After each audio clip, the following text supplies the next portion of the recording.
Esme Quentin's grim discovery that morning was shocking as much for its timing as its distressing nature, a cruel contrast to her carefree mood only moments before.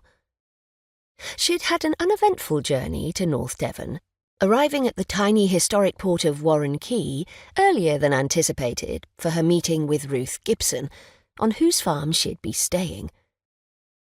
She parked her Peugeot beside some upturned boats and turned off the engine.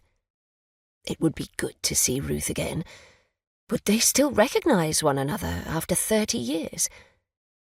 She climbed out of the car and stretched, savouring the smell of seaweed in the air as the breeze blew inland across the breakers. She slammed the car door and headed for the small museum, a short way down the road to the harbour, where she'd agreed to meet Ruth. A poster on the door advertised the forthcoming visit of the Mary Ann, a replica 19th century sailing ship described as a floating museum on the history of convict transportation. As expected, the sign in the museum's window read closed. She checked her watch. Another hour before Ruth was due. A stroll by the sea would be the perfect way to pass the time.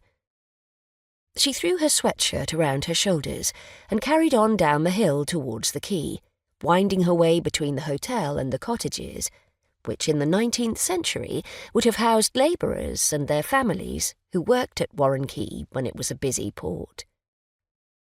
The hotel, like the museum, was not yet open for business. The outer door was closed, and the curtains were drawn at the windows to the bar.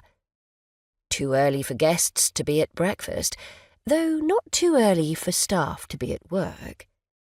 She detected a distant clatter from the kitchen, suggesting the chef was already busy preparing food.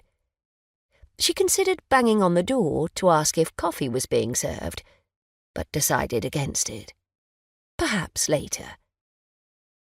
She ambled along the path to the harbour wall, pausing to gaze across the still water of the harbour, encircled by the immense breakwater, fashioned from granite boulders the size of a man to defy the ravages of the Atlantic Ocean beyond.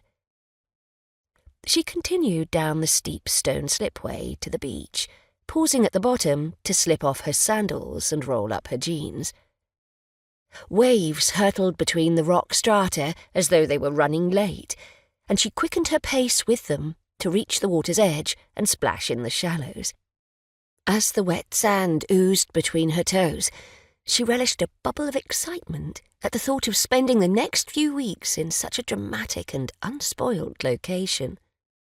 Not every day would herald the clear blue sky and sunshine of this particular August morning, of course, but childhood holidays had taught her that vagaries of weather rarely diminished the unique quality of this section of the Devon coast.